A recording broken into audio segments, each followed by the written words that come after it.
آسمان اور زمین نے ایسا عاشق نہ دیکھا ہوگا جیسا عشق حضرت عثمان بن عفان رضی اللہ تعالیٰ عنہ کو تھا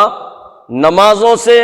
قرآن عظیم الشان کی تلاوت سے اور روزوں سے۔ بیان کیا جاتا ہے کہ آپ نماز پنج گانا کے علاوہ کثرت کے ساتھ تہجد کی نماز پڑھا کرتے، اور ایسا عشق تھا قرآن عظیم الشان سے کہ آپ تہجد کی ایک رکعت میں مکمل قرآن عظیم الشان کی تلاوت فرماتے۔ محمد ابن سیرین رحمۃ اللہ علیہ فرماتے ہیں کہ جس وقت آپ کی شہادت ہوئی اس رات میں بھی آپ نے تہجد کی ایک رکعت میں مکمل قرآن عظیم الشان کی تلاوت فرمائی۔ عبداللہ بن زبیر رضی اللہ تعالیٰ عنہ کی روایت ہے، وہ بیان کرتے ہیں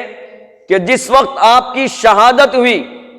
یا جس وقت آپ کو شہید کیا گیا اس وقت آپ روزے سے تھے۔ اشرقت نفسی بنور من فوق